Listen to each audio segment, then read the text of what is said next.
కార్మికుడిగా ఆయన ప్రయాణం మొదలుపెట్టి ఆయన తనకంటూ ఒక ప్రత్యేకమైన గుర్తింపు సంపాదించుకున్నారు. అంటే బడికి వెళ్లకుండానే బలపం పట్టకుండానే అసలు అందశ్రీ గారు సాహితీ ప్రపంచంలో అడుగుపెట్టి గొప్ప స్థాయికి చేరుకున్నారు. సో ఆయన గురించి మీకు మొత్తం తెలుసు. సో ఆయన మరణం పట్ల మీరు ఏం చెప్తారు సార్? అంటే తెలంగాణ హృదయంతో పాటలు రాసేటువంటి, తెలంగాణ మట్టి స్వభావాన్ని పుణికి పుచ్చుకున్నటువంటి, తెలంగాణ ఉద్యమాలతో మమేకమై ఒక ఉద్వేగాన్ని ప్రేరేపించినటువంటి కవిగా ఆయన తెలంగాణ చరిత్రలో తనదైన అధ్యాయాన్ని రచించుకున్నాడు అందశ్రీ. ఆయన ఈ విధంగా అకస్మాత్తుగా కనుమూయడం అనేది తెలంగాణ సాంస్కృతిక చైతన్యానికి ఒక విఘాతం. ఎందుకంటే ఆయన నుంచి ఇంకా చాలా గొప్ప ఆవిష్కరణలు, సాహిత్య ఆవిష్కరణలు, గొప్ప పాటలు, ఇంకా ఎన్నో సమాజం కోసం వెలువరించవలసి ఉంది. కానీ ఆ కృషి అర్ధాంతరంగా ఆగిపోయింది అనేది చాలా ఆవేదన. ఆయన చాలా అట్టడుగు స్థాయి నుంచి వచ్చాడు.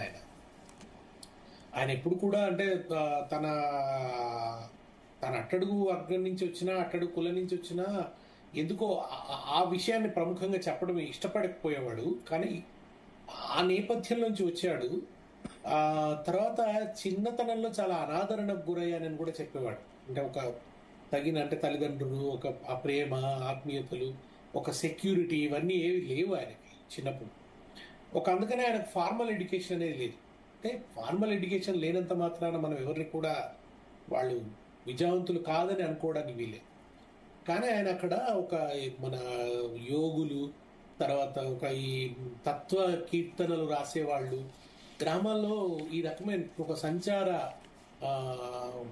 జాతుల వాళ్ళు పాడుకునేటువంటి పాటలు, ఒక భిక్షుక సాంప్రదాయంలో ఉండేటువంటి పాటలు కావచ్చు, యక్షగానాలు, ఒగ్గు కథలు, ఈ రకరకాల కళా సాంప్రదాయాల నుంచి వచ్చినటువంటి కావచ్చు, ఈ అచలం, ముఖ్యంగా అచలతత్వం నుంచి ఆయన వరకవి సిద్ధప్ప అని ఆయన కరీంనగర్ జిల్లాలో గుండ్రాంపల్లి అనుకుంటాను, ఊరి పేరు నాకు ఇప్పుడు సరిగా గుర్తురాడు, అక్కడ ఆయన ఒక కుమ్మరి, ఆయన అద్భుతమైన పద్యాలు రాశాడు ఆయన సిద్ధప్ప కవి అని.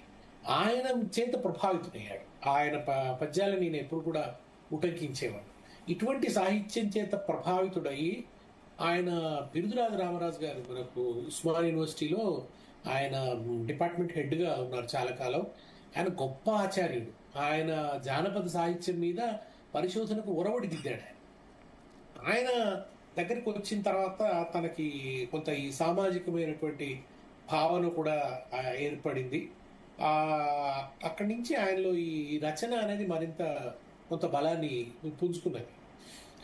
నాకు కానీ అట్లా ఆయనకు ఒక పాండితీ స్పర్శ ఉంది ఆయనకి. ఆయనను మనం పూర్తిగా ఏదో ఒక నిరక్షరాస్యుడిగా అనుకోవడానికి వీలేదు. ఆయన రాసిన పాటలలో కూడా మీకు ఇప్పుడు జయ జయ హే తెలంగాణ జననీ జయ కేతనం అంటే కేతనం, ముక్కోటి గొంతుకలు ఒక్కటైన చేతనం, కేతనం చేతనం అనేటువంటి ప్రాసలు వేశాడంటే సంస్కృత పరిచయం కూడా కొంత ఉందని అర్థం కదా. అట్లా ఆయనకు అంటే ఈ కీర్తనల ద్వారా, పద్యాల ద్వారా, వీటన్నిటి ద్వారా ఆ భాషా పటిమ ఆయనకు ఏర్పడ్డది.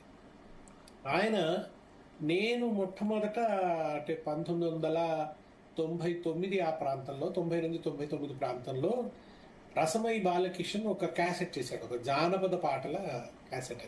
అది సామాజిక గీతాలు కాదు. అందులో అందశ్రీ ఒక అందమైన పాట రాశాడు. ఆ పాట మొట్టమొదట నేను అందశ్రీ పేరు అప్పుడు విన్నాను.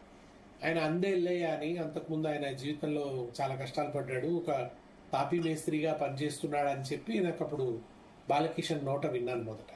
ఆ పాట కూడా ఏమిటంటే సిద్దిపేట, హైదరాబాద్ నుంచి సిద్దిపేటకు వచ్చే ఆ దారిని ఆయన చాలా అందంగా వర్ణిస్తాడు ఆ పాటలో. అల్లి బిల్లి అంగూర తోట నేనాడుకుంటా బోయే పల్లె బాట, గా బాటెంట వాడుకుంట పల్లె పాట, నేను సిన్నంగా జరాలి సిద్దిపేట అని ఉంటుంది ఆ పాట. ఈ పాట నేను బాలకిషన్ క్యాసెట్లో విన్నాను. బాలకిషన్ నోట రాసింది అందశ్రీ అని తెలిసింది. ఆయన అందే ఎల్లయ్య అని. ఆయన మాకు సిద్దిపేటకు దగ్గరే ఉంటుంది అనుకోండి, జనగామ, సిద్దిపేట ఈ ప్రాంతాలలోనే ఉంటుంది రేబర్తి అని. ఆ రేబర్తి అనే ఊరికి చెందినవాడని, ఆ తర్వాత ఆయన ఒక పాట రాశాడు అందశ్రీ, అది తన జీవితం రిఫ్లెక్ట్ అయ్యేలా రాశాడు ఒకటి. పల్లె నీకు వందానాలమ్మ, నన్ను గన్నా పల్లె తల్లి నీకు వందానాలమ్మ, నాకు పాట నేర్పి మాట నేర్పి బతుకు బాట చూపినందుకు పల్లె నీకు వందనాలమ్ము అని ఒక పాట ఉంటుంది. దాంట్లో ఆ ఏదో పశువుల కాపరినై నేను పశువులు కాసే అల్లలలో పాడుగోజలు ఎనుగులు దుంకి పంట చేల మీద పడితే ఆ పశువుల కాపరి ఉరిమి ఉరిమి తరిమి కొడితే ఇసుక తిప్పెలా పానుపులేసి ఊరడించిన గురుతులు ఎన్నో తల్లి నీకు వందనాలమ్ము. అంటే ఆ పశువుల కాపరిగా పనిచేసినప్పుడు ఆ పంట కాపులు కొడితే ఆ దెబ్బల బాధలకి నేను ఇసుక తిప్పల పాన్పుల మీద పడుకుని ఏడిచిన గుర్తులున్నాయి అని చెప్పి దాంట్లో రాశాడు. ఏదో ఈ పనంతా చేసి ఇంటికి వస్తే అంబటాళ్లకు ఇంటికి వస్తే కూడు వండక పోదూరింట కడుపులో ఆకలి మంట అంటాడు. ఆయనకు పాపం అట్లా వండి పెట్టే ఇది కూడా లేదా. ఆ పశువుల కాపరిగా పనిచేసి వస్తే ఆకలితో వస్తే ఇంకా కనీసం తిండి ఉండని పరిస్థితి. ఇవన్నీ ఎదుర్కొన్నాడు ఆయన. కానీ ఆయనకు ఒక ఆధ్యాత్మికమైనటువంటి ఒక తత్వ వివేచన ఆయన వివిధ వ్యక్తుల సాంగత్యం వల్ల కలిగింది. ఆయన భక్తుడు, ఆయన ఆస్తికుడు. ఆయన పాట కూడా రాసినాడు. కొమ్మ చెక్కితే బొమ్మరా, కొలిచి మొక్కితే అమ్మరా, ఆదికే ఇది పాదురా, కాదంటే ఏది లేదురా అని ఒక పాట రాసినాడు. అంటే ఆది కాలం నుంచి కూడా మనిషిలో దైవభావం ఎట్లా ఉంది, ఒక్కొక్క దేవత ఎట్లా అవతరించారు, ఒక ఉప్పలమ్మ ఎట్లా వచ్చింది, ఎల్లమ్మ ఎట్లా వచ్చింది, పోచమ్మ ఎట్లా వచ్చింది, వీటన్నిటిని వివరిస్తూ ఆయన ఒక పాట రాసినాడు. అది కూడా చాలా చాలా అద్భుతమైన పాట. ఆయన బాణి కూడా చాలా సొంతంగా కట్టేవాడు. చాలాసార్లు మనం జానపదాలు తీసుకొని ఆ జానపదాల్లో వస్తువును మారుస్తాం. కానీ అందశ్రీ కొన్నిసార్లు తన సొంత బాణి, అంటే కొద్దిగా క్లాసికల్ టచ్, కొద్దిగా లైట్ మ్యూజిక్ టచ్ ఉన్న ఆ బాణీల్ని కూడా ఆయన అద్భుతంగా చేయగలిగేవాడు. మీకు జయ జయ హే తెలంగాణ చూస్తే అది ఫోక్ స్టైల్ కాదు, అది మోహన రాగంలో చాలా మాధుర్యభరితంగా చేశాడు. అది జానపద జనజీవన జావళీలు జాలువార, కవి గాయక వైతాళిక కళలా మంజీరాలు, జాతిని జాగృత పరిచే గీతాల జనజాతరా, జాతిని జాగృత పరిచే గీతాల జనజాతర, అనునిత్యం నీ గానం అమ్మ నీవే మా ప్రాణం, జై తెలంగాణ, జై జై తెలంగాణ, జై తెలంగాణ, జై జై తెలంగాణ, జయ జయ హే తెలంగాణ జననీ జయ కేతనం, కోటి గొంతుకలు ఒక్కటైన చేతనం. ఇది భాషలోను భావంలోను బాణీలోను కూడా కొంత ఒక లలిత సంగీత పద్ధతిలో ఉంటుంది. ఆయన అది మొట్టమొదట సిద్దిపేటలో తెలంగాణ రచయితల వేదిక సభలో నేను ఈ పాటను ఆవిష్కరిస్తున్నానని చెప్పి ఆ పాట పాడినాడు. మీరు వేస్తున్న విజువల్స్ లో కూడా నాకు కనబడుతుంది. ఆయన ఇలా నోటికి ఇలా చెయ్యి అడ్డం పెట్టుకొని పాడేవాడు. మాయమైపోతున్నడమ్మా మనిషన్నవాడు, ఓ మచ్చుకైనా లేడు చూడు, ఇట్లా. ఎందుకంటే నోటి నుంచి తుంపిళ్ళు పడతాయి, ఆ తుంపిళ్ళు మనం పాడుతున్నప్పుడు ఇంకొకరి మీద పడొద్దు అనేంత జాగ్రత్త అందశ్రీ గారు. అందుకని అట్లా అడ్డంగా చేయి పెట్టుకొని పాడేవాడు. ఆ మాయమైపోతున్నాడమ్మా అన్న పాట కూడా ప్రపంచీకరణ తదనంతరం మానవ సంబంధాల్లో వచ్చిన మార్పు, మనిషి మనస్తత్వంలో వచ్చినటువంటి మార్పు, స్వార్థం పెరిగిపోవడం, నిలువెత్తు స్వార్థము నీడలా వస్తుంటే చెడిపోక ఏమైతడమ్మా, ఆత్మీయ బంధాల ప్రేమ సంబంధాల దిగజారిపోతున్నడమ్మా, అవినీతి పెనుమాయ అంధకారములోన చిక్కిపోయి నేడు శిథిలమవుతున్నాడు, మాయమైపోతున్నాడమ్మా మనిషన్నవాడు, ఆ మచ్చుకైనా లేడు చూడు మానవత్వము ఉన్నవాడు అని ఆ మానవ సంబంధాల గురించి, మనిషి మనిషి కాకుండా పోతున్నటువంటి పరిస్థితిని గురించి ఆయన అద్భుతమైన ఆ పాటను రాసినాడు. ఇట్లా ఆయన జమగానాలే కాకుండా మానవ సంవేదనలకు సంబంధించినటువంటి భిన్నమైన పాటల్ని కూడా అనేక రాసినాడు. ఒకటి మన ముదిరాజులు ఈ అడవిలో ఉండే పళ్ళు ఏరుకుని వచ్చి అమ్ముకొని జీవించే వృత్తి, అట్లా ఒక ఎల్లవ్వ అని ఒక ముదిరాజు తల్లిని తీసుకున్నారు. అద్భుతమైన పాట. తల మీద చుట్టా బట్ట ఆ పైన పండ్ల తట్ట పండ్లు పండ్లో ఎమ్మంటూ పల్లంతా తిరుగుకుంటా బాజట్లా కూసుండమ్మి బతుకెల్ల వీసుకున్న ఎనుకుల్ల ఎల్లవ్వాయేది మా పల్లెలల్ల కండ్లల్ల కానరాదేమీ అని ఒక మంచి పాట రాశాడు. ఆ పాట నాకు చాలా ఇష్టం. ఆయన రాసినటువంటి పాటలలో చాలా కవితాత్మకంగా, చాలా ఆర్ద్రంగా ఉండేటువంటి పాట. ఇక ఆ తర్వాత ఆయన తెలంగాణ ఉద్యమం మొట్టమొదట నేను ఆయనను మంజీరా రచయితల సంఘం మా సాహిత్య సంస్థ సిద్దిపేటలో 2001లో ఒక సభ పెట్టాం. మా సంస్థ యొక్క 15 ఏళ్ల మహాసభలో వార్షికోత్సవం పిలిచాం. అక్కడికి వచ్చినప్పుడు ఆయన ఒక పాట పాడాడు. చూడు తెలంగాణ చుక్క నీళ్లు లేనిదాన, నా గోడు తెలంగాణ బతుకు పాడైన వీణ, ఇది దగా పడ్డ దరువు మాకేది బతుకు తెరువు, అరే నినాదాలు కాదు దేశ పునాదులే కదలాలా, చూడు తెలంగాణ చుక్క నీళ్లు లేనిదాన, నా గోడు తెలంగాణ బతుకు పాడైన వీణ, ఉత్తరాన గోదావరి ఉప్పొంగి ఉరకనేమి, దక్షిణాన కృష్ణమ్మ దర్జాగా పారనేమి, నీళ్లు లేక నోళ్లు తెరిచే బీళ్లను చూడు, నీళ్లు లేక నోళ్లు తెరిచే బీళ్లను చూడు, మా పల్లెలన్నీ బోసిబోగా తల్లడిల్లుతున్న తల్లి, చూడు తెలంగాణ చుక్క నీళ్లు లేనిదాన,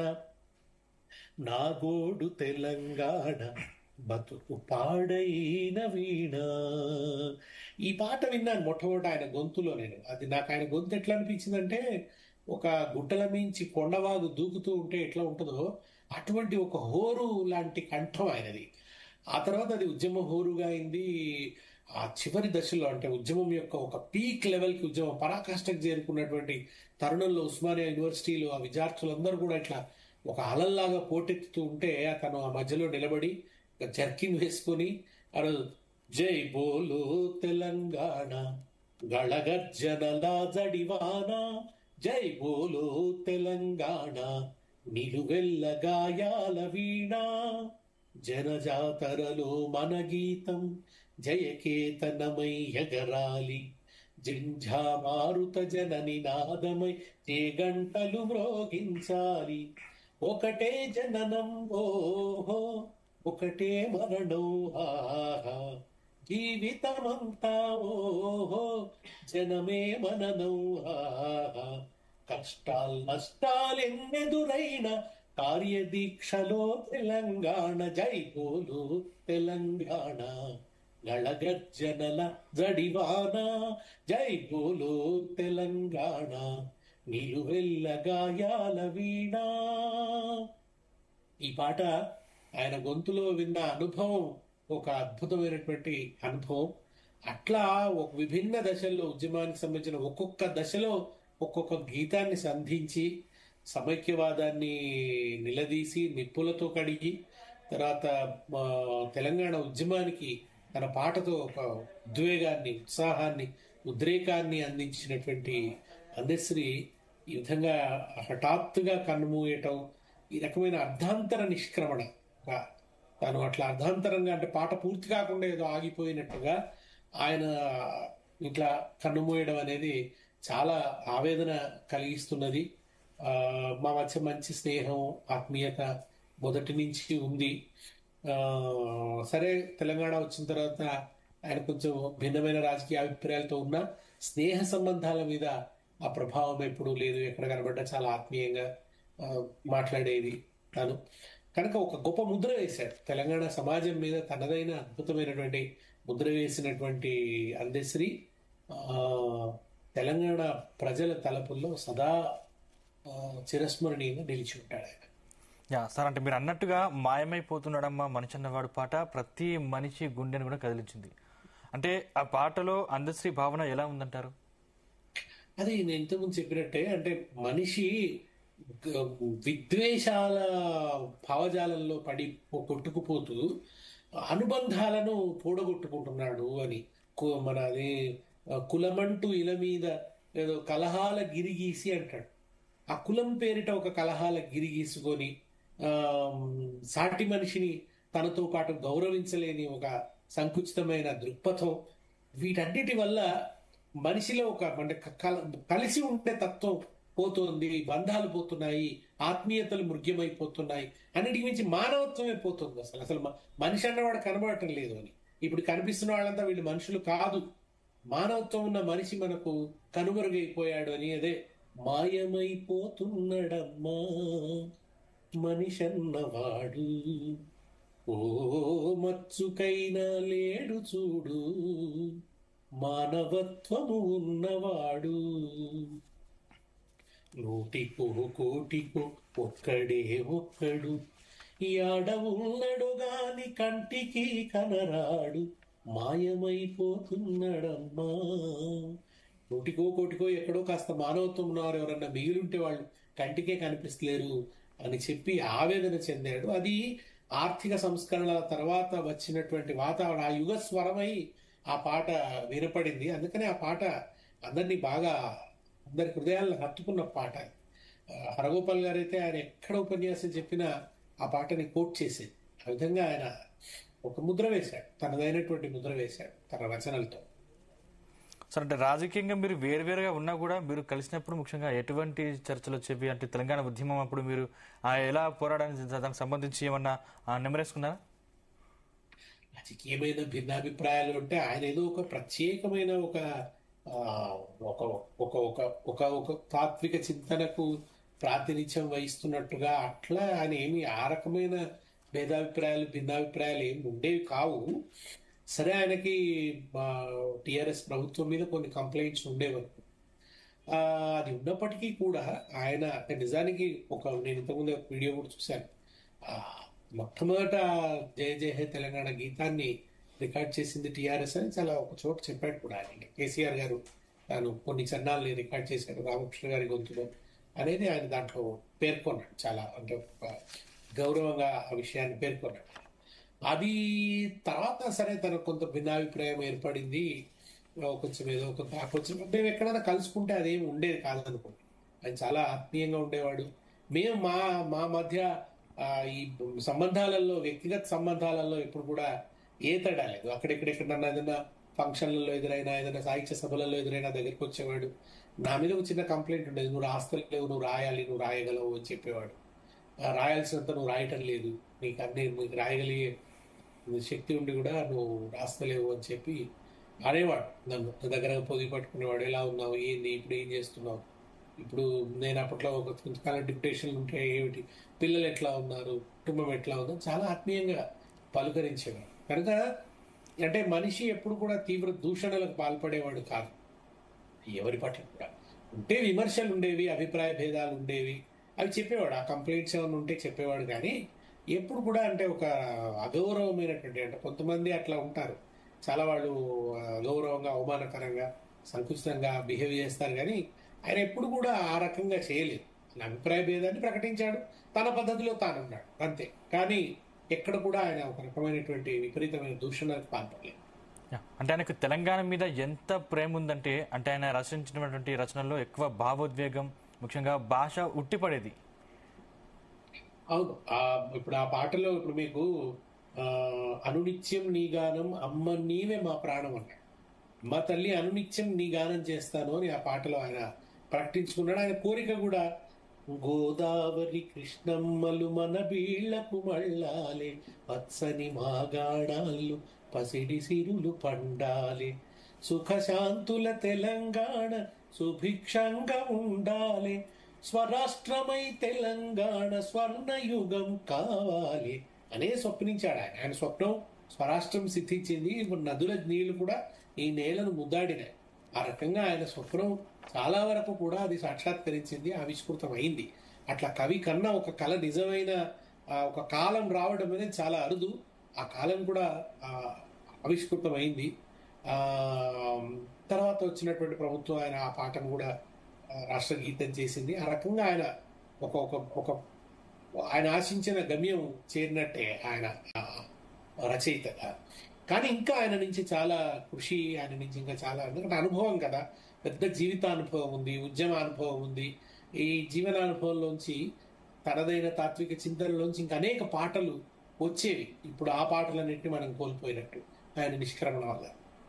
సార్, అంటే అందశ్రీ రచనలో ఎక్కువగా కనిపించేది ఏంటంటారు అసలు? ఆయన రచనలలో ఎక్కువగా కనిపించింది ఉద్యమ సందర్భం అంతా కూడా తెలంగాణ భావజాలమే. ముఖ్యంగా ఇప్పుడు అది ఇంతకుముందు పాడిన చూడు తెలంగాణ అనేది ఒక బలమైన నినాదం లాగా ఉంటుంది ఆ పాట. జయ జయ హేలో ఆ మాతృ ఆరాధన, తెలంగాణ మాతృస్తవం కదా, అది మాతృస్తుతి. ఆ తల్లిని ఆరాధించినట్టుగా ఆరాధించే సమయంలో ఇక్కడ ఉండేటువంటి ఖనిజాలు, ఇక్కడ ఉండేటువంటి సంస్కృతి, ఇక్కడ ఉండేటువంటి వన సంపద, వీటన్నిటిని కూడా ప్రస్తుతించడం అనేది మీకు ఆ పాటలో కనిపిస్తుంది. తర్వాత మీకు జై బోలో తెలంగాణ అనేది ఒక వీరరస స్ఫూర్తి.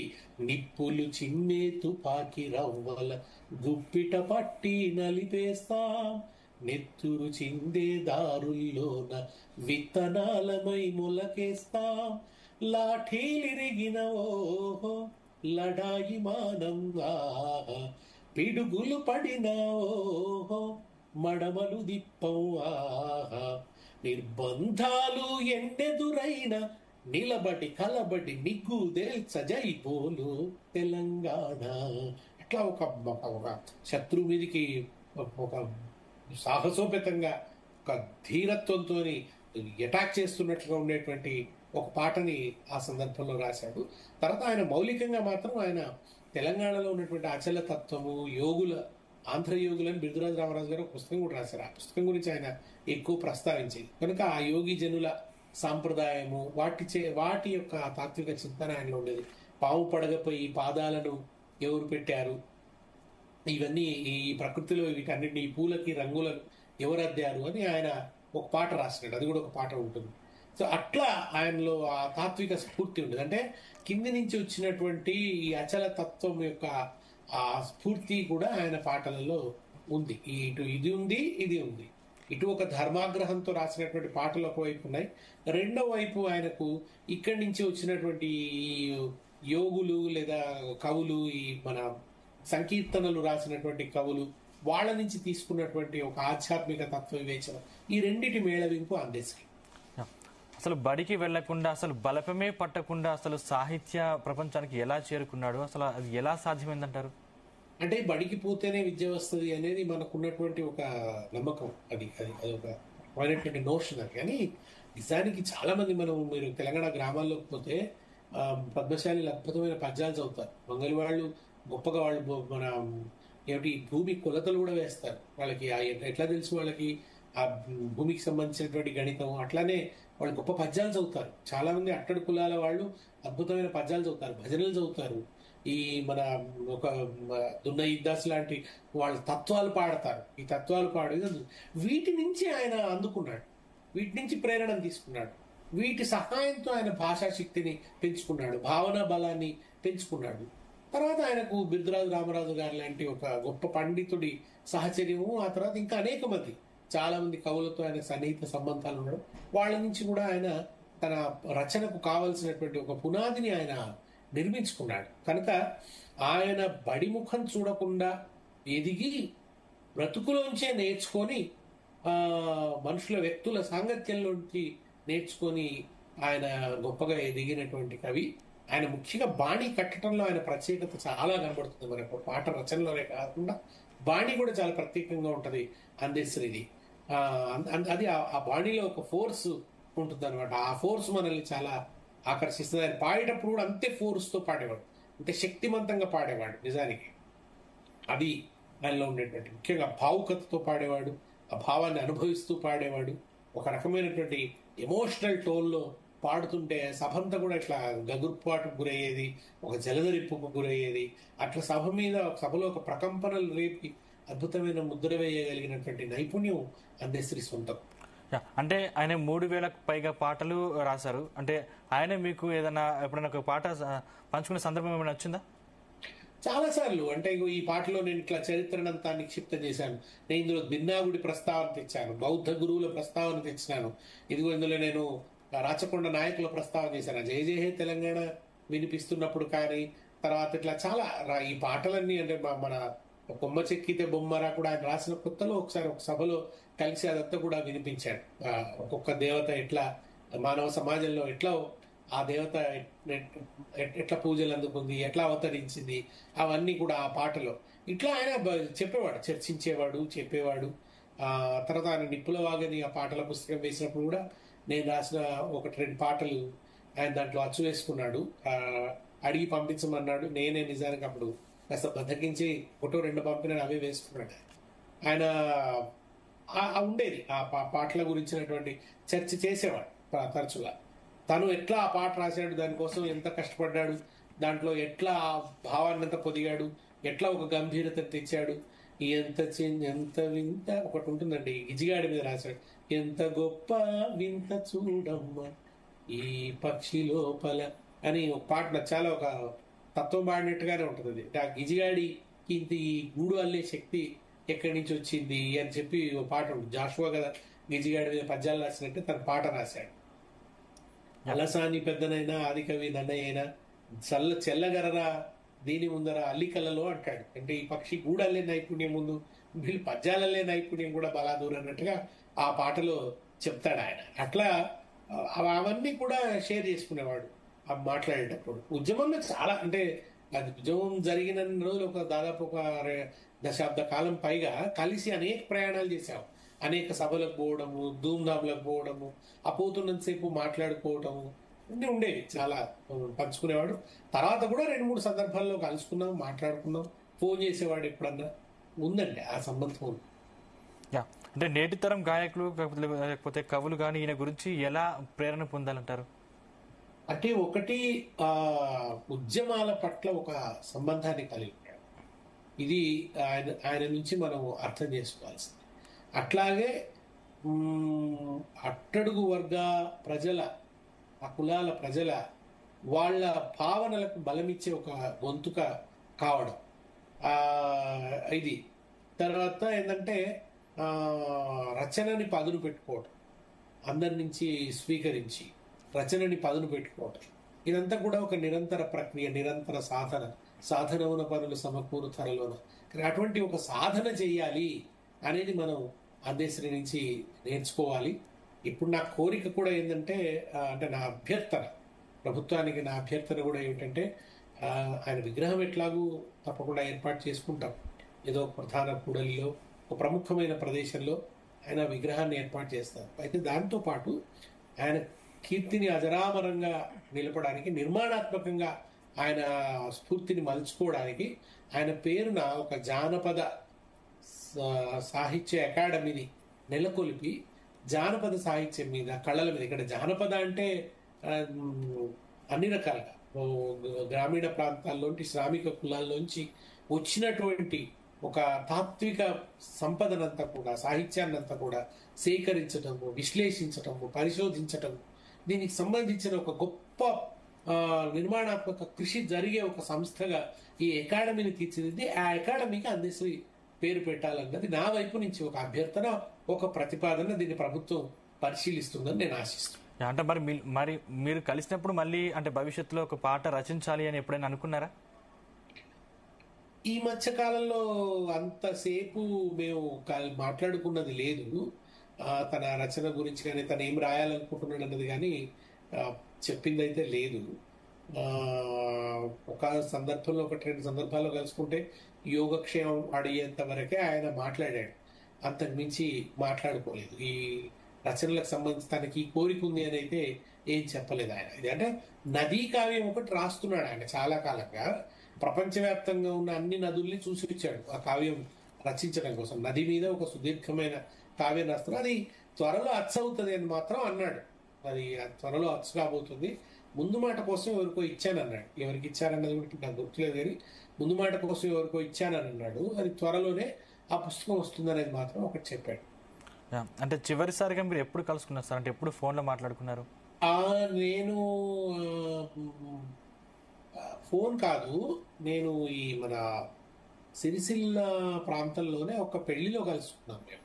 ఒక మిత్రుడి పెళ్లి, అంటే ఆ పెద్దింటి అశోక్ కుమార్ అనుకుంటా వాళ్ళ ఇంటి పెళ్లిలో నేను కలుసుకున్నాను అక్కడ. తనని కలిసి భోజనం చేశాం, మేము ఇద్దరం కలిసి భోజనం చేశాం. తనకి వెజిటేరియన్ మాత్రమే తింటాడు ఆయన నాన్ వెజ్ అసలు తినడు. సో నా దగ్గర వచ్చి కూర్చొని నేను బ్రాహ్మణ భోజనం చేస్తున్నానంటూ ఏదో చమత్కారంగా అన్నాడు. తర్వాత ఆయన ఎప్పుడూ ఏ రకమైన దురభ్యాసాలు లేవు ఆయనకు. అంటే అంటే ఆరోగ్యం పట్ల స్పృహ ఉన్నవాడు కనుక ఆయన ఎందుకు అంటే ఒకటి ఈ రకమైనటువంటి ఈ ఆధ్యాత్మిక ఈ వీటి నుంచి పొందిన ప్రేరణ వల్లనే కానీ మద్యం కూడా ముట్టేవాడు కాదు. అట్లా ఒక నిష్ఠ పెట్టుకొని ఉండేవాడు ఆయన. అదే సరే కొంత యోగ సాధన కూడా చేసేవాడు ఆయన. ఈ రకంగా చాలా డిసిప్లిన్ ఉండేవాడు. ఆయనకి ఈ రకమైనటువంటి ఈ హఠాత్తుగా ఇట్లా గుండెపోటు రావటం, ఆయన కుప్పకూలటం, మరణించడం అనేది నాకు చాలా ఆవేదనతో పాటు ఆశ్చర్యాన్ని కూడా కలిగిస్తుంది. ఎందుకంటే వెల్ డిసిప్లిన్ ఆయన చాలా. ఆయన చూస్తే కూడా మీరు ఆయన స్థూలకాయ ఉండదు, అసలు చాలా సన్నగా కనిపిస్తారు కదా అందేశ్రీ. ఏదేమైనా ఒక అర్థాంతరంగా ఆయన నిష్క్రమణ మాత్రం ఇది తెలంగాణ సాంస్కృతిక వికాసానికి తగిలిన ఒక దెబ్బగా భావిస్తుంది. సార్ అంటే ఇతర కవులకి రచయితలకి అందశ్రీ గారికి తేడా ఏంటి? అంటే అందశ్రీ గారిలో మీకు బాగా నచ్చింది ఏంటి అసలు? అందశ్రీ ఒకటి ఇంతకుముందే మనం అనుకున్నట్టుగా ఆయన ప్రేరణనంతా కూడా ఈ మౌఖిక సాహిత్యం నుంచి స్వీకరించాడు ఆయన. ఈ ఆశు కవిత సాంప్రదాయంలోంచి, అంటే అప్పటికప్పుడు కైగట్టే ఆ సాంప్రదాయంలోంచి ప్రజల నుంచి అది స్వీకరించాడు ఆయన. అది స్వీకరించాడు. తర్వాత ఏంటంటే ఆయన ఆ పాడే పద్ధతి చాలా అద్భుతంగా ఉండేది. ఆయన పూర్తిగా జానపదీయమైన బాణితో రాయగలడు. కొంత లైట్ మ్యూజిక్ టచ్ ఉండి ఒక ఫోర్స్ ఉండేటువంటి ఆ బాణిలో కూడా రాయగలడు. రెండు రకాల రాయగలిగిన సవ్యసాచిలాగా ఆయన పాటను ప్రయోగించేవాడు. అది అంటే రాగం మీద ఉన్న పట్టు, లయ మీద ఉన్నటువంటి ఆ పట్టు, ఒక నూతన ఒక బాణిని కల్పించగలిగినటువంటి ఆ నేర్పు, ఇవన్నీ కూడా నిజంగా ఆయనను మిగతా కవుల నుంచి భిన్నంగా చూపిస్తాయి. తర్వాత కొంత తనకంటూ తన ఒక విషయాన్ని నమ్మినట్టుగా దాన్ని గట్టిగా మొండిగా ఉంటాడు. కొంత ఆ విషయంలో ఏమాత్రం రాజీ పడని ధోరణిలో ఉంటాడు. అది కూడా ఒక రకంగా సుగుణమే. అది అట్లాంటి ఒక తనదైనటువంటి ఒక వ్యక్తిత్వాన్ని కాపాడుకోవడం, ఆత్మగౌరవాన్ని కాపాడుకోవడం అనే పద్ధతిలో కూడా ఆయన ఉన్నాడు. అది కూడా అంటే కవి అన్నవాడు తన ఆత్మగౌరవాన్ని కాపాడుకోవాలనడానికి కూడా అందశ్రీ ఒక సాక్ష్యం. సార్ అంటే ఆయన రచనల్లో సామాజిక అవగాహన కావచ్చు, లేకపోతే ప్రజల వేదన కావచ్చు, ఎలా కనిపించేదంటారు? ఇంతకుముందు నేను చెప్పినాను కదా, అంటే ఇప్పుడు ఒక తెనుగోళ్ళ ఎల్లవ ఏమైపోయింది, అడవులు పోయినాయి, పండ్లు పోయినాయి, ఏమైపోయింది ఆ ఎల్లవ అని చెప్పి ఆయన ఆ పాటలో రాసినాడు. మనిషి ఏమైపోతున్నాడన్న ఆవేదన నుంచి ఈ పాట రాసినాడు. తర్వాత ఈ ప్రజల్లో ఉండేటువంటి సంస్కృతిని మీరు చిన్న చూపు చూడొద్దు, అంటే వాళ్ళు కొలిచే దేవతలు, వాటి చుట్టూ ఉండే నమ్మకాలు, విశ్వాసాలు, వాటి చిన్న చూపు చూడొద్దు అని చెప్పి ఆ అట్టడుగు వర్గాల ఆధ్యాత్మిక సంస్కృతి మీద రాసిన ఆ పాట కావచ్చు, బొమ్మ చెక్కితే బొమ్మరా అనేది కూడా, ఇవన్నీ కూడా ఆయన ప్రధానంగా ఆ అట్టడుగు కులాల ఒక ఆత్మగౌరవాన్ని చెప్పినటువంటి పాటలే ఇవన్నీ కూడా. అట్లాంటి అది ఆయనలో కనిపిస్తుంది. కనుక ఆ రకంగా ఆయన ప్రజల ఆవేశాల్ని, ఆవేదనల్ని తన పాటలో ప్రతిఫలింపజేశాడు. ముఖ్యంగా ఆయన ఒక ఉద్యమంతో వెంట నడవటం, ఒక ఉద్యమం వెంట ఉండి ప్రేరేపించటం, ఒక ప్రేరణ కలిగించటం అనేది మాత్రం అందశ్రీ నుంచి తీసుకోవాల్సినటువంటి ఒక ప్రేరణ తర్వాత తరం తీసుకోవాల్సిన ప్రేరణ. అంటే ఉద్యమంలో ఆయన చెరగని ముద్ర వేశారు. అంటే ఆయన సాహిత్యం మీద కొత్త తరానికి ఎటువంటి పాఠాలు అందించాలంటారు?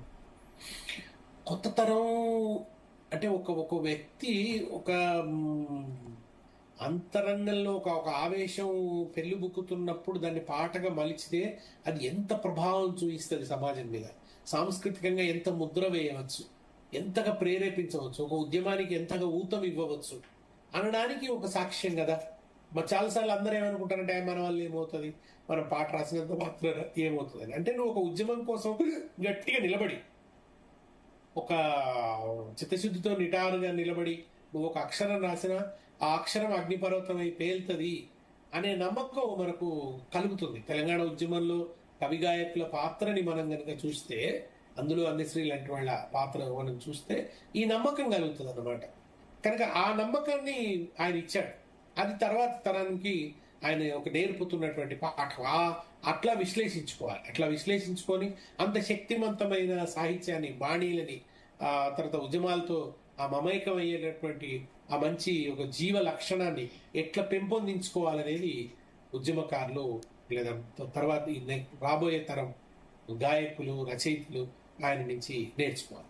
సార్, అంటే పదాల అల్లికను చూస్తే కనుక ఆయన ఆ పదబంధాలు ఇతరుల కంటే ఎలా భిన్నంగా ఉండేవంటారు? అంటే ఆయన సాహిత్యం బాగా చదివేవాడు. చదవటం వల్ల ఆయనకు వర్తమాన సాహిత్యంలో జరుగుతున్న సంచలనాలన్నీ తెలుసు. ఆ సంచలనాన్ని ఆయన ఒడిసి పట్టుకొని రాశాడు. నేను ఇంతకుముందు చెప్పినట్టు ఆ నూతన ఆర్థిక సంస్కరణ తర్వాత కదా రాసి, అట్లాగే మీకు ఒక పల్లె నీకు వందనాలమ్మ రాసినప్పుడు ఏదో ఈత పళ్ళు వరికి పళ్ళు కొరికి తింటే చక్కెర బెండ్లు, ఇట్లా అక్కడ పూర్తి గ్రామీణమైనటువంటి పదజాలాన్ని వాడతాడు. కలికి గాంధారి అల్లా అంటాడు ఒక పాటలో.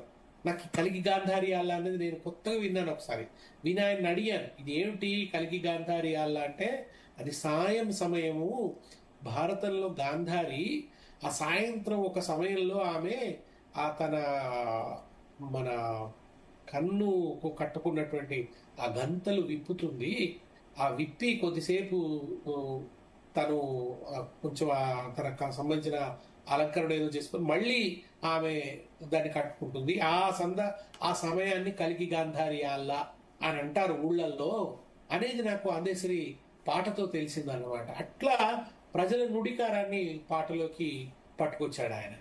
ఇది ఆయన విశిష్టత. ఇటువంటి ఒక విశిష్టత ఉంది ఆయన. అంటే ఆయన లేని లోటు తెలుగు సినీ లేకపోతే సాహిత్య రంగంలో కావచ్చు ఎలా పూడ్చాలని మీరు కోరుకుంటున్నారు? అంటే సినిమా రంగంలో ఆయన గంగా అనే ఒక సినిమా, ఆయన కథ, ఆ సినిమా నేను చూడలేదు కానీ ఆయన జోగిని స్త్రీల పట్ల జరుగుతున్న దుర్మార్గాల మీద ఆ సినిమాను ఆయనే కథ రాశాడు, దానికి మాటలు రాశాడు, పాటలు కూడా రాసినాడు. తర్వాత నారాయణమూర్తి గారి సినిమాలలో మనం ఆయన పాటలు, ఈ మాయమైపోతున్నాడమ్మ గాని, కొమ్మ చెక్కితే బొమ్మరా గాని, ఇవన్నీ ఆయన సినిమాలలో విన్న. వందే మాత్రం గారు పాడారు ఆ సినిమాలో. అది కానీ ఆయన చాలా ఎక్కువగా ఏమీ సినిమా ప్రపంచంతో ముడిపడి లేదు. ఆయన ఎక్కువగా ముడిపడి ఉంది ఉద్యమాలతోనే, సామాజిక కార్యాచరణలోనే ఆయన ఉన్నాడు. కనుక ఆయనలాగా పాటలు రాయటం, ఆయనలాగా ప్రజల కోసం నిలబడమే ఆయనకి ఇచ్చేటువంటి నివాళి, లేదా ఆయన అందించిన ఒక వారసత్వాన్ని కొనసాగించడం అవుతుంది. అదే తర్వాత తరం చేయవలసిన పని. అంటే రేవంత్ రెడ్డి గారు గుర్తించినట్టుగా కేసీఆర్ గారు ఎందుకు గుర్తించలేకపోయారని చాలా విమర్శలు వస్తున్నాయి, ఏం చెప్తారు? అంటే నేను ఆ వివాదాల్లోకి ఇప్పుడంటే ఈ సందర్భంలో మనం ఆ వివాదాలు మాట్లాడకూడదు. కేసీఆర్ గారికి అందశ్రీ గారికి మధ్య చాలా గౌరవ అభిమానాలు ఉన్నాయి. తర్వాత ఆయన గంటల కొద్దీ ఇంతో కూర్చున్నారు. అనేక పాటలు ఆయన పాడేవాడు, ఈయన వినేవాడు. ఆయన పాటల్లో ఈ జయ జయ హే తెలంగాణ ఆయనకు నచ్చి దాన్ని గౌరవించి మొదట ఆయన రికార్డ్ చేయించాడు. రాష్ట్ర గీతం దగ్గరికి వచ్చేసరికి అసలు రాష్ట్ర గీతం కాదు, మనకు జనగణమనే ఉంటుంది అనే ఒక అభిప్రాయంతో కేసీఆర్ గారు ఉండిపోయారు. జనగణమన మాత్రమే అని ఉండిపోయారు. అది సరే, అది తర్వాత రేవంత్ రెడ్డి గారు వచ్చి దాన్ని రాష్ట్ర గీతంగా ప్రకటించారు, మంచిదే. కానీ అందశ్రీ గారి పట్ల కేసీఆర్ గారు గౌరవాభిమానాలతో ఉన్నారు. ఆ ఒక్క విషయంలో ఏదైనా భిన్నాభిప్రాయం ఉన్నప్పటికీ కూడా ఆయన ఎప్పుడు కూడా చాలా ఆత్మీయంగా, ఆయన తను ఉపన్యాసాలు చెప్తూ మా అందశ్రీ అన్న వేదిక ముందు ఉన్నాడు అని ఎన్నోసార్లు ప్రస్తావించేవాడు. ఆ తర్వాత ఆయనను సంబురాలకి పిలిచి చాలా ఘనంగా ఆయన పట్ల ఒక సమ్మానపూర్వకంగా ఆయన మాట్లాడాడు. అనేక సార్లు ఆ ఉద్యమ కాలంలో ఒక ఇది ఉండేది. ఆ ఒక్కటి మాత్రం ఆయన మనసులో ఉండిపోవచ్చు. కానీ ఆ, అసలు నిజానికి ఉద్యమం కదా, ఉద్యమం ముఖ్యమైనది. ఉద్యమ సందర్భంలో ఆయన మొదట ఆ పాట రాసినప్పుడు ఆ పాటతో గొంతు కలిపింది టిఆర్ఎస్ సమూహాలు, తెలంగాణ ఉద్యమం. ఆ ఉద్యమంలో ఆయన పాటను అందరం కూడా పాడుకున్నాం. కనుక ఆయన మరణించారంటే చాలా దుఃఖపడ్డారు, చాలా ఆవేదన పడ్డారు. అవన్నీ జ్ఞాపకాలన్నింటినీ కూడా తలుచుకున్నారు. తనకున్నటువంటి ప్రేమ అనుబంధాన్ని కూడా ఆయన జ్ఞప్తి చేసుకున్నారు. కనుక అది ఉద్యమంలో కవులతో కళాకారులతో ఒక బంధం పెట్టుకోవటం టిఆర్ఎస్ ఆ ఒక కొత్త సాంప్రదాయాన్ని తీసుకొచ్చింది. అంతకుముందు రాజకీయ పార్టీలకు ఆ ఇది లేదు. కవులతో కళాకారులతో ఒక సంబంధం పెట్టుకోవటం, రచయితలతో సంబంధం పెట్టుకోవటం, ఆయన మాట్లాడుతున్నప్పుడు కూడా వీళ్ళందరి పేర్లు తీసుకోవటం, ప్రస్తావన చేయటం, నేను వీళ్ళని సంప్రదించానని చెప్పటం, ఒక గౌరవం ఇవ్వడం అనేది పదే పదే ఆయన చేశారు. కనుక ఇప్పుడు మనం వివాదపూర్వకమైనటువంటి చర్చ చేయకుండా ఈ ఒక విషాద సందర్భంలో, ఈ దుఃఖ సందర్భంలో ఆయనకు మనం ఒక గౌరవమైనటువంటి నివాళిని అర్పించేటువంటి సందర్భంలో మనం ఆ వివాదాల జోలికి పోకుండా ఉంటేనే మంచిదని. అంటే తెలంగాణ ఉద్యమంలో అందశ్రీ పాటల ప్రభావం అంటే 4 కోట్ల ప్రజలపై ఎలా ఉండేది అప్పుడు? అంటే ఇక ఆయన చాలా సభల్లో పాడాడు. ఆయనను చాలా మంది ఆహ్వానించేవాడు. ఇక మన అనేక సభలు, అంటే టీచర్లు పెట్టే సభలు కావచ్చు, ఉద్యోగులు పెట్టేటువంటి సభలు కావచ్చు, కుల సంఘాల వాళ్ళు పెట్టేటువంటి సభలు కావచ్చు, టిఆర్ఎస్ పెట్టినటువంటి సభలు కావచ్చు, టిఆర్ఎస్ వెనక ఉండి రసమై బాలకృష్ణ నేతృత్వంలో చాలాసార్లు ముందుండే అనుకోండి ధూమ్ధామ్ సభలు కావచ్చు. ధూమ్ధాంలన్నిట్లలో ఆయన మొదటి ధూమ్ధాం నుంచి అనేక ధూమ్ధాంలలో అందశ్రీ ఉన్నాడు. అట్లా ఆయన అనేక సభలలో, అది చివరి దశలో నేను ఇంతకు చెప్పినట్టు ఉస్మానియా యూనివర్సిటీలో జరిగిన సభలో ఆయన పాడిన ఆ పాట కావచ్చు. అట్లా ఆయన ప్రగాఢమైన ముద్ర వేశాడు. ఆయన ఉండాలని కోరుకునేవాడు సభలలో. ఆయన పాటని గాయకులు పాడేవాళ్ళు. ఆయన ఉన్నా లేకున్నా ఆయన పాట మాత్రం అన్ని సభలలో మారుమోగేది. నేను కూడా ఇప్పుడు చూడు తెలంగాణ ఈ పాట నేను నాగేడ్సాలలో క్యాసెట్ చేస్తే దాంట్లో ఈ పాటను కూడా నేను పాడాను. ఆయన అనుమతి తీసుకొని దాన్ని రికార్డ్ చేసాము ఆ పాటను నా గొంతులో. తర్వాత ఈ జై బోలో తెలంగాణ ఇది కూడా నేను మొన్న కూడా పాడాను. నేను ఒక సభలో అందశ్రీ గారు గౌరవంగా మీ పాట తలుచుకుంటున్నామని చెప్పి మరి పాడాను నేను ఒక చోట. కనుక ఆ పాట గొప్ప ప్రేరణని ఇచ్చింది అనేక మంది గాయకులు. ఆయన జయ జయ తెలంగాణ కూడా పాడేవాడు. ఒక సందర్భంలో ఈ మా తెలుగు తల్లి పాడమని సర్క్యులర్ ఇచ్చినప్పుడు డొక్కా మాణిక్య వరప్రసాద్ గారు ఎడ్యుకేషన్ మినిస్టర్ గా ఉన్నారు, రాజశేఖర రెడ్డి గారు ముఖ్యమంత్రిగా ఉన్నప్పుడు. అప్పుడు ఒక టీవీ చర్చలో నేనే అన్నాను, అప్పుడు నా ముందు ఎడ్యుకేషన్ మినిస్టర్ ఉన్నాడు, మేము ఈ పాట పాడము అన్నాడు. మరి ఏం పాడుకుంటారన్నారు. ఏదైనా పాడుకుంటాం, జయ జయ తెలంగాణ పాడుకుంటామని అన్నాను నేను.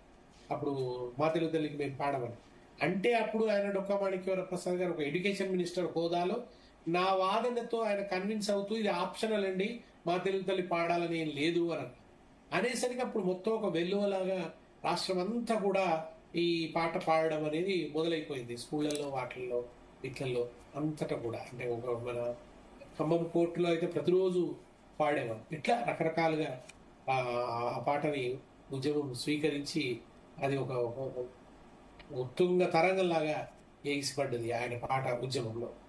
సార్, అంటే మీరు మొట్టమొదటిగా ఎప్పుడు పరిచయం అయ్యారు, ఎక్కడ కలుసుకున్నారు, కలిసిన వెంటనే అందశ్రీ గారి మీద మీ అభిప్రాయం ఏంటి? అదే నేను చెప్పాను కదా ఇంతకుముందు, 98లో నేను ఆయన పాట గురించి విన్నాను, ఆయన గురించి విన్నాను. 2001లో ప్రత్యక్షంగా సిద్దిపేటలో మా మంజీరా రచయితల సంఘం సభలో ఈ చూడు తెలంగాణ చుక్క నీళ్లు లేని దాన నా గోడు తెలంగాణ బతుకు పాడైన వీణ ఇది దగా పట్ట తరువు మాకేది బతుకు తెరువు అరణి నాదాలు కాదు దేశ పునాదులే కదలాగా చూడు తెలంగాణ చుక్క నీళ్లు లేని దాన నా గోడు తెలంగాణ బతుకు పాడైన వీణ అధికారం చెలాయించ ఆంధ్రపాలనేనా అడుగడుగు నావమానం తెలంగాణకేనా మా అక్కడి నుంచి ఏదో మా భూములను ఆక్రమించి మా కొలువులు కబళించి అట్లా ఏదో ఉంటుంది, నాకు గుర్తు రావట్లేదు పాట. కానీ ఆ పాట మొదట విన్నాను నేను ఆయన నోటి వెంట.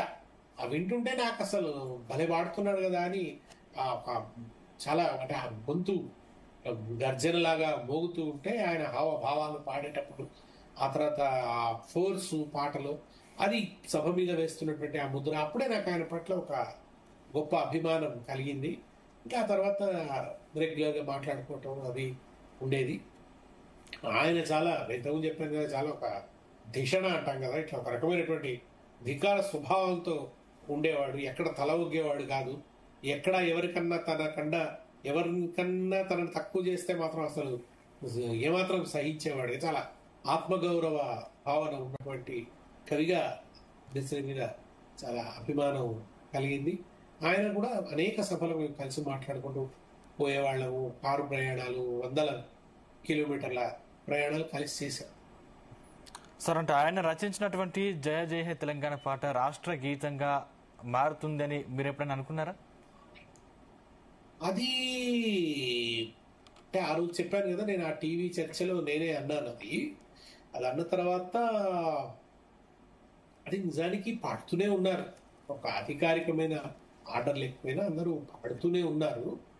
ఆ తర్వాత నిజానికి అంటే అధికారిక గీతంగా ప్రభుత్వం తీసుకొచ్చింది, కానీ నిజానికి మొదటి వర్షన్ పట్లనే ప్రజల్లో ఒక గొప్ప అంటే ఆయన ఫస్ట్ రాసిన వర్షన్ ఏదైతే ఉందో, ఆ రికార్డ్ అయిన వర్షన్ ఏదైతే ఉందో అదే ఎక్కువగా ప్రజల హృదయాల్లో చిరస్థాయిగా నిలిచిపోయింది. రామకృష్ణ గొంతులో రికార్డ్ అయింది ఏదైతే ఉందో అదే చిరస్థాయిగా నిలిచిపోయింది. ఆ వెర్షనే ఇప్పటికి కూడా ఒక గొప్ప ఇన్స్పిరేషన్ కలిగిస్తుంది. సార్, అంటే అందశ్రీ వంటి కవులు లేకపోతే తెలుగు పాటల ఆత్మ ఎంతవరకు నిలుస్తుందని భావిస్తున్నారు? అంటే ఒక ప్రత్యామ్నాయ పాట అండి, సినిమా పాట మాత్రమే కాకుండా, సినిమా పాట అనేది సరుకు, అది వ్యాపారపు సరుకు. అది వాళ్ళు ముఖ్యంగా మన తెలుగు సినిమా దౌర్భాగ్యం ఏంటంటే సెక్స్ క్రైము లేకుండా సినిమాలు నడవు అనేటువంటి ఒక జాడ్యం పట్టుకొని ఉంది. గొప్ప సృజనాత్మకమైనటువంటి సినిమా తీసే సత్తా శక్తి లేనప్పుడు ఇటువంటి ఒక జంతు వాంఛలను మనుషులు రెచ్చగొట్టేటువంటి అవికృతమైనటువంటి పద్ధతులేనో మనకు సినిమాలో కనిపిస్తాయి. దాని నుంచి వచ్చిన పాటలు ఉన్నాయి.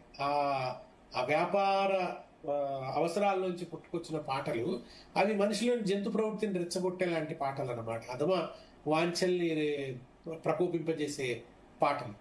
ఆ పాటలే నిండి ఉన్న దశలో ఆ కాలుష్యాన్ని తగ్గిస్తూ, ఆ కాలుష్యాన్ని అడ్డుకుంటూ ఒక స్వచ్ఛమైన పాట, నేను ఇంతకుముందు చెప్పినట్టు ఒక గుట్టల నుంచి కొండవాగు దొర్లినట్టు ఒక స్వచ్ఛమైన నీటితో వచ్చినటువంటి పాట లాంటి పాటలు ఇప్పుడు అందశ్రీ లాంటి కవులు ఉత్పత్తి చేశారు. వాళ్ళు ముఖ్యంగా ఏంటంటే ఆ కింది నుంచి రావటం కావచ్చు, దాని నుంచి ఒక అథో జగత్ సహోదరులు అన్నాడు శ్రీశ్రీ, అటువంటి ఒక ప్రపంచం నుంచి వచ్చి ఆ జీవితాన్ని సాహిత్యంలోకి తీసుకొచ్చి ఒక బలమైనటువంటి ప్రత్యామ్నాయ పాటని వాళ్ళు రూపొందించారు. అది తెలంగాణ రైతాంగ పోరాటం నుంచి ప్రారంభమైంది. నక్సల్బరీ ఉద్యమం దాన్ని చాలా విశాలతరం చేసింది ఈ ప్రత్యామ్నాయ పాటను. తెలంగాణ ఉద్యమం వచ్చేటప్పటికి, దళిత ఉద్యమం వచ్చేటప్పటికి ఇది మరింత అన్ని కోణాలను అది అద్దుకున్నది. ఈ అన్నిట్లలో కూడా ఈ దశలో ముఖ్యంగా ఈ తెలంగాణ ఉద్యమ దశ నుంచి అందశ్రీ కాంట్రిబ్యూషన్ మనం చాలా గొప్పగా.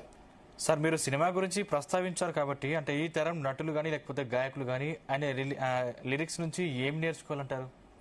అంటే అసభ్యత లేకపోవడము, తర్వాత మనిషిని జాగృతపరిచేటువంటి పాటలు కావాలి, మనుషులకు తమ హక్కులకు సంబంధించినటువంటి ఒక కాన్షియస్నెస్ ఇచ్చేటువంటి పాటలు కావాలి, ఒక సంస్కారం ఇచ్చేటువంటి పాటలు కావాలి, మానవ సంబంధాలను నిలబెట్టేటువంటి పాటలు కావాలి, మన ఒక కుటుంబ బంధాలని గౌరవించేటువంటి పాటలు కావాలి తప్ప ఒక ఆవార పాటలు, జులాయి పాటలు, లేదా మహిళల్ని గౌరవించే విధంగా పాటలు ఉండాలి, అన్ని కులాలను సమానంగా చూసే విధంగా పాటలు ఉండాలి, ఎవరిని కించపరచని విధంగా పాటలు ఉండాలి, ఒక జాగృతిని కలిగించేటువంటి, ఒక వెలకువనిచ్చేటువంటి అటువంటి ఒక సంస్కారభరితమైన పాటలు ఉండాలి, ఉద్యమాల వెంట నడిచేటువంటి పాటలు ఉండాలి, ప్రజల హక్కుల్ని కాపాడడానికి పాట చేయాలి, లేదా ఒక సౌందర్యాత్మకమైన పాట అయినా ఉండాలి, ఒక హృద్యమైన పాట ఉండాలి. అంతేకాని ఒక వికృతమైనటువంటి, అసభ్యమైనటువంటి, పూర్తిగా ఆ బూతుతో నిండినటువంటి ద్వంద్వార్థాలతో నిండినటువంటి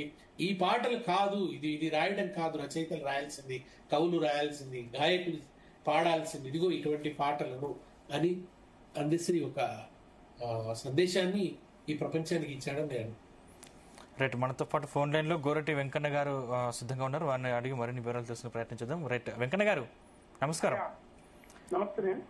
మొత్తం మీద గొర్రెల కాపరిగా భవన నిర్మాణ కూలీగా ప్రయాణం మొదలుపెట్టి అంచెలంచెలు ఎదిగినటువంటి అందశ్రీ గారు ఇక మనకు లేరు. సో ఆయనకు మీకు ఎలాంటి అనుబంధం ఉండేది? సూపు పత్రికలో 92, 93 సూపు మాధవ కృష్ణారెడ్డి ఇంటర్వ్యూ చేసినాడు ఉస్మానిస్ట్ లో. అప్పుడు పరిచయం నాకు. ఆ తర్వాత అనేక సభలు గద్దరన్న కాల్పులు జరిపినప్పుడు వచ్చినాడు. ఆ తర్వాత తెలంగాణ ఉద్యమంలో వీళ్ళందరూ ధూమ్ధాం పాటల్లో అందశ్రీ, గూడంజయ గారు, దేశపతి శ్రీనివాస్ గారు, మన రసమి బాలకృష్ణ, వీళ్ళందరితో నేను అప్పుడు దాంట్లో బాగా సిద్ధారెడ్డి గారు, ఇంకా కొత్త పిల్లలు విమలక్క తర్వాత వచ్చింది. వీళ్ళందరిలో భాగంగా అప్పుడప్పుడు పరిచయం అట్లా నాకు. ఆ తర్వాత క్రమంగా చిక్కే రామదాసు గారని తెలుగు సహస్ర పద్య గంట చిక్కే రామ తెలుగు కళాపీఠం ఆయన నేను వీరు తరచుగా శంకర్ అట్లా కలిసి రెగ్యులరు. ఆ తర్వాత వాళ్ళ చిన్న ఆయన కొడుకు నాకు మంచి మిత్రుడు. అట్లా అందశ్రీ గారు చనిపోయినప్పుడు, కానీ అందశ్రీ గారు తండ్రి చనిపోయినప్పుడు అక్కడ నేను పోయినాను. తర్వాత మా ఊరికి వచ్చినాడు. అనేక ఉద్యమాలను కొంచెం ఏదైనా విషయం మీద ఉన్న వ్యక్తిగతం కాకుండా అది రాజకీయ అంశాల పైన అభిప్రాయాల మీద ఉంది తప్ప మంచి మనిషి, గొప్ప తనదంటూ తనకంటూ ఒక పద్ధతిని, అంటే కవిత్వంలో ఒక శైలి నేర్పట్టినాడు. అప్పటికి గద్దరి శైలి, ఉంగపల్లి శైలి, తర్వాత ఒక సమాంతరంగా మాతో పాటుగా పద్య గానపనతులను, పద్య లక్షణాలను, జానపద సాహిత్య పద్ధతి ఈ మూడింటిని కలిపి చేసినాడు. దాన్ని ఎప్పుడు తను కూడా ప్రజానాట్య మండలితో తిరిగినాడు. తర్వాత సింగాలతో అనిపిస్తూ ఉన్నది, ధూమ్ధాంతో దగ్గరైనాడు. ఇది తెలంగాణ ఉద్యమంలో కలిసి పనిచేసినాము. అందరితో ఆ విధంగా పరిచయం. అంటే మీరిద్దరు కలిసి రాసి పాడిన పాటలు ఏమైనా ఉన్నాయా? ఎప్పుడు అట్లా కలిసి నేను రాయని ఆయన రాడు. నేను నాతో కలిసి రాసిన వాళ్ళు ఎవరు లేరు. నేను అట్లా ఒప్పుకోను, ఆయన కూడా ఒప్పుకోడాను. అట్లా ఎవరు అట్లా రాసేంత అవకాశం కమెంట్ అట్లా కలిసి రాస్తారన్నా, కలిసి రాస్తాడు కవం అట్లా ఎవరు రాయరు. అది లేదు, ఎవరు ఏ కవి కూడా రాయరు. నాదేం లేదు. అంటే వెంకన్న గారు, అంటే భవిష్యత్తులో అలాంటి ప్లాన్ ఏమైనా ఉండేనా? ఏం ప్లాను? అంటే భవిష్యత్తులో మీరు ఇద్దరు కలిసి రాసి పాట పాడాలని అట్లనే కలిసి రాయడం అనేది మాకు ఇద్దరం సమాంతరంగా డి అంటే డి అన్నట్టు లేదు. నేను రాస్తే ఆయనే నారాయణమూర్తి చెప్తుండే. నారాయణమూర్తి గారు ఉన్నారు కానీ రాస్తే వెంకన్న రాయాలి, లేకుంటే ఆ స్థాయి నేను రాయాలంటుండే. ఇక మనం ఇద్దరంగా చెట్టు రాస్తాం మేము. అట్లనే మా గొప్పతనం కాదు, మన గబ్బిన జ్ఞానం అన్ని మేము రాయలేము. సినిమా పాటలు మేము రాయలేము. వేరే రకంగా మా పద్ధతిలో మేము ఒక నాదొక స్కూల్, ఆయన స్కూలు నా డిఫరెంట్. నేను మార్క్సిజం, ప్రజానాట్య మండలి ఆ నేపథ్యం నుంచి వచ్చినోడిని. ఈయననేమో భక్తి ఉద్యమాలు చుట్టినాడు. నాకు కూడా భక్తి నేపథ్యం మా ఇంట్లో ఉంది. అట్లా ఇద్దరికి పాదు తెలంగాణలో ఉన్న అచల సాంప్రదాయ వరకవి సిద్ధప్ప, దున్నయ్య దాసు, రాకమచంద్ర వెంకటదాసు, వేపరముదాసు గద్దరి దాకా శుద్ధారంగం దగ్గర ఉన్న పరంపరను ఒక వేగవంతం చేయడానికి పనికొచ్చినది. సార్, అంటే దాదాపు 3000కు పైగా పాటలు రాశారు అందశ్రీ గారు. దాదాపు దాంట్లో మీకు ఇష్టమైన పాట ఏది? ఆ ప్రేక్షకుల కోసం ఒకసారి పాడరా సార్? అది నాకు తెలుగుల్లా ఎల్లమ్మ ఏది తల మీద సుట్ట బట్ట ఆ పాట ఇష్టం. తర్వాత మొట్టమొదటి ఆయన అంటే రాస్తుండే అల్లి బిల్లి అంగూర తోట నేను సిన్నంగవతాను సిద్దిపేట. అప్పుడు పరిచయం నాకు బాలకృష్ణ గారు.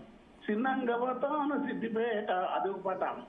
గుస్సా చేయకమా ఆ పాట. దాని నుంచి క్రమంగా ఇక్కడ వచ్చిన తర్వాత ఆయన రాసిన అద్భుతమైన పాట ఏంటంటే మానవైపోతున్నడమ్మది, తర్వాత వెళ్ళిపోతున్నావ చెల్లి నేల మసగ వారి నజాబిల్లి, జయ జయ ఏ తెలంగాణ జననీ జయకేతనం, ముక్కోటి గొంతుకల ఒక్కటైన కేతనం. అన్ని పాటలు ఇష్టం. ఆయన పత్రాలు ఆయన రాసేది, మా పత్రాలు ఆయన రాసేది. చాలా సభల్లో ధూమ్ధాం సభల్లో ఆ గీతాన్ని అనధికారికంగానే అందరం పాడుతున్నారు. ప్రారంభ సభలో ధూమ్ధాంలో పెట్టినప్పుడు ఏ పాట పాడటప్పుడు ఆయన చెప్పినట్టే ఈ పాట పాడకుండా వేరే పాటలు పాడుతుంది. సార్ అంటే ఒక జీ తెలుగు న్యూస్ ప్రేక్షకుల కోసం అంటే ఆయన రచించినటువంటి పాట ఒకటి పాడరా సార్? నీ పాడుగా నేను ఊరి పాటలు పాడుతున్నా, ఆయన అందశ్రీ కనుక చెప్తున్నా. నేను నా పాట నాకు ఇప్పుడు ఆయన అందశ్రీ రాసిన పాట ఇప్పుడు టీవీలో పెట్టినాడు వినిపించింది. పాట నేర్పినారే భర్తీ ఆయన మీద ఆయన రాస్తే ఇప్పుడు అందశ్రీ రాసిన పాట నేను మొత్తం పాడాలంటే పాడతా. ఏ పాట ఇస్తుంది? మాయమైపోతున్నదమ్మా మనిషన్నవాడు, మత్సుకైనా లేడు చూడు మానవత్వం ఉన్నవాడు, నూటికో కోటికో ఒక్కడే ఒక్కడు యాడ ఉన్నడగాని కంటికి కనరాడు, మాయమైపోతున్నడమ్మా మనిషన్నవాడు, నిలువెత్తు స్వార్థము నీడలా వెంట చెడిపోక ఏమవుతాడమ్మా. ఇది ఇట్లా ఈ పాట బాగా ఇస్తుంది నాకు కూడా.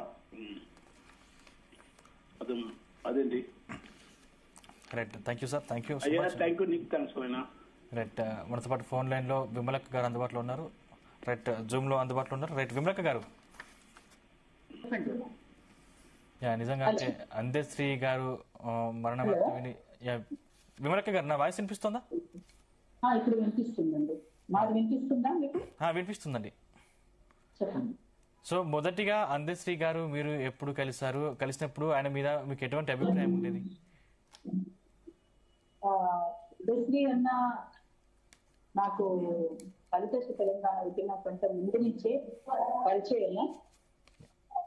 అతను తెలంగాణ తెలుగు నేల పైన ఒక పాటల ప్రవాహాన్ని, పాటల పంటను పండించినటువంటి వ్యక్తి. ఎన్నో గొప్ప గొప్ప పాటల్ని మన ఇంటికి తీసుకొచ్చారు. ఈ రోజు విలువలు పడిపోతున్నటువంటి సందర్భంలో ఒక మనిషి గౌరవించుకోలేనటువంటి పరిస్థితి వచ్చినటువంటి ఈ సందర్భంలో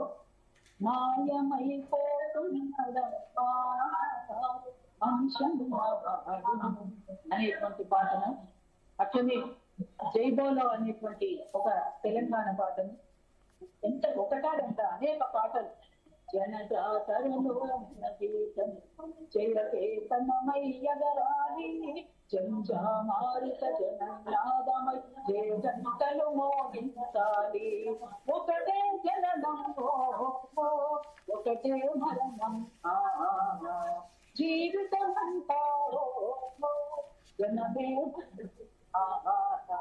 కష్టాలు నష్టాలెదురైనా కార్యదీక్షలో తెలంగాణ జైబోలో తెలంగాణ గలగర్జనల జడివానం జైబోలో తెలంగాణ నిలువెల్లగా ఈ పాట మొత్తంగా తెలంగాణ ప్రాంతంలో ఉన్నటువంటి పరిస్థితిని, ప్రజలున్నటువంటి బాధల్ని, అసలు ఈ తెలంగాణను ఎట్లా ముందుకు తీసుకుపోదాం అనేటువంటి ఒక విషయాన్ని చాలా స్పష్టంగా కనిపిస్తున్నటువంటి. అంతేకాకుండా తెలంగాణ రాష్ట్రానికి ఒక తెలంగాణ గీతాన్ని అందించినప్పుడు మాకు మొదట పరిచయం అయినప్పుడు నాకు వాస్తవానికి మా అమ్మమ్మ ఊరు లక్కునూరు, బైరాన్పల్లి దగ్గర లక్కునూరు గ్రామం, పక్కనే మద్దూరు పక్కన వీళ్ళ ఊరు. విద్య ఆ అన్న ఎప్పుడు కలిసినా మా మాయం ఒకటే అని చెప్పేసి మాట్లాడుతుంటారు. అంతే కాకుండా తన రమ కలిసినప్పుడల్లా ఎప్పుడైనా కలిస్తే కనుక మిమ్మల్ని నాకు భావాలు పిలవాలనండి, కానీ మీరు గొప్ప నాయకుడు కనుక, ఒక విద్యోగాలు కనుక నేను సారం పిలవాలి అనేటువంటిది ఎక్కడైనా ఎవరినైనా ఎటువంటి విషయంలోనైనా గౌరవించడం కానీ, మాట్లాడటం కానీ, ఆత్మీయంగా ఆనందంగా ఉండే విధానం కానీ అందరికీ అన్నది చాలా శాంతం చేస్తున్నాం. అనేక వేదికలు పంచుకున్నాము. ఇట్లా అందరికీ అన్నదైనా నిజానికి తెలియడం కలదు.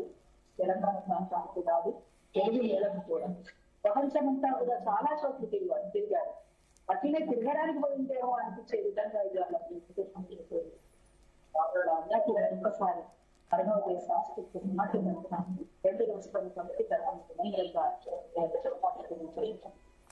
అంటే పాటల పల్లెకిలో ఒకే వేదిక పంచుకున్నప్పుడు ముఖ్యంగా మీ మధ్యన ఎటువంటి అంశాలు ప్రస్తావనకు వచ్చేవి? ఎప్పుడైనా కలిసినప్పుడు ఒకటి కాదు అనేక విషయాలు వచ్చేవి.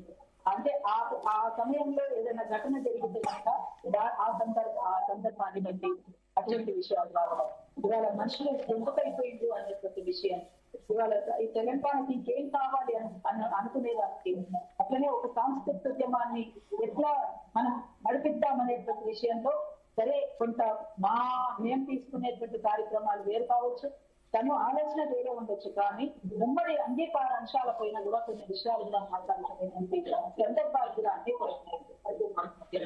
అందుకని అంబేద్కర్ అన్న కేవలం తెలంగాణ వరకే పరిమితమై ఆలోచించలేదు, అంతకంటే విస్తృతి కలిగినటువంటి ఆలోచన కూడా అంబేద్కర్ ఉన్నది. అందుకనే ప్రపంచంలో ఎక్కడ ఏం జరిగినా కూడా అటువంటి విషయాలు దాదాపు నాకు 2.5-3 నెలల క్రితం అనుకుంటారు చిక్కడపల్లిలో పెంచారు, అనుకోకుండా అట్టించుకొని వస్తున్నాము ఒక చోట పెంచారు. అట్లా అంబేద్కర్ అన్న అదే ఆకలిగా ఆ విషయం ఏంటంటే విప్లవాది పుస్తకం అనుభవేయలేదు మీరు అంటున్నారు, వేరు దేవత సంబోధిస్తున్నాము అని మాట్లాడారు. అది ఇట్లా అనేక విషయాలు చర్చించేది. ఇవాళ అంటే ఏదో తను వేరు కాబట్టి 2 విషయాలు ఎక్కువ చెప్పాలి అనే దానికోసం మాట్లాడట్లేదు, కానీ అంబేద్కర్ అన్న సాహిత్యం చాలా అద్భుతమైనటువంటి సాహిత్యం. కొన్ని సంస్కృత పదాలు ముందుకు వచ్చినప్పుడు కూడా కానీ చాలా మంచి మంచి పాటలు తన ముందుకు వచ్చిన రచనలు ఒకటే అనేక పాటలు ఉంటున్న విషయం. ఆ పాటల్ని దృష్టిలోకి తీసుకొని ఆలోచన ఏంటి అందరూ కూడా ఆలోచిస్తారు. అంటే తెలంగాణ ఉద్యమంలో 4 కోట్ల మందిని ప్రభావితం చేసే పాటలు పాడారు ఆయన. అంటే తెలంగాణ మీద ఎంత ప్రేమ ఉందంటే ఆయన భాషను చూసుకోవచ్చు, లేకపోతే యాస చూసుకోవచ్చు, లేకపోతే భావోద్వేగం చూసుకోవచ్చు, చాలా అంటే చాలా ఎక్కువ శాతం భావోద్వేగమైనటువంటి పాటలే రాస్తారు అప్పుడు తెలంగాణ ఉద్యమంలో. సో మేడం చాలా చాలా పాటలు భావోద్వేగానికి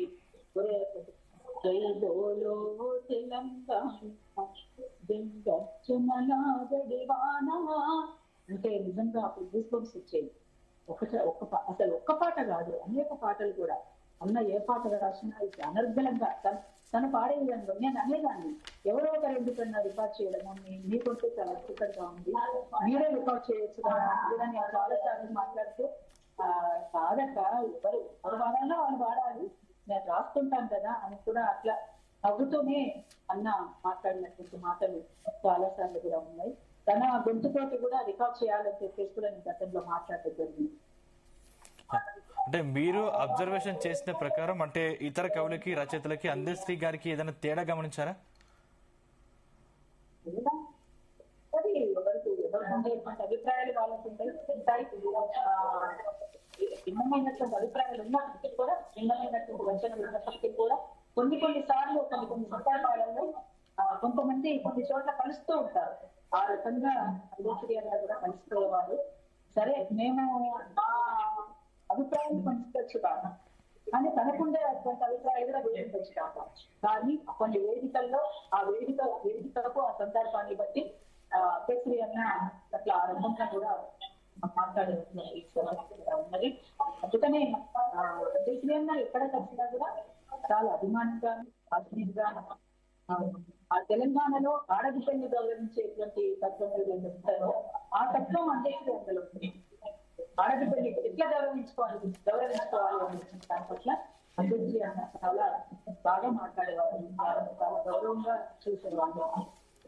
ఆడబిడ్డలు అంటే ఇక్కడ వాస్తవానికి తెలంగాణలో బాగా వస్తాయి ఆడబిడ్డలు, ఆ రకంగా ఆడబిడ్డలను గౌరవించుకోవాలక్క చెప్పేసి మాట్లాడే అంబేద్కర్ అన్న ఇంత సడన్గా ఆయన మరణవార్త మేము ఊహించలేదు. కాకపోతే మేము ఈ రోజు సర్వకుల్లారీతిగా పెట్టుకోవడం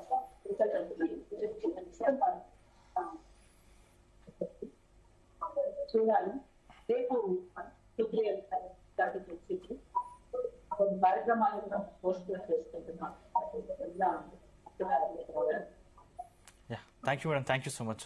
అదేవిధంగా దేశపతి శ్రీనివాస్ గారు, గరుడ వెంకట, థ్యాంక్ యూ అండి. మీ విలువైన సమయాన్ని జీ తెలుగు న్యూస్ ప్రేక్షకుల కోసం కేటాయించుకున్న ధన్యవాదాలు. మొత్తం మీద ఇవి ఈరోజు డిబేట్లోని అంశాలు. చూస్తున్నానండి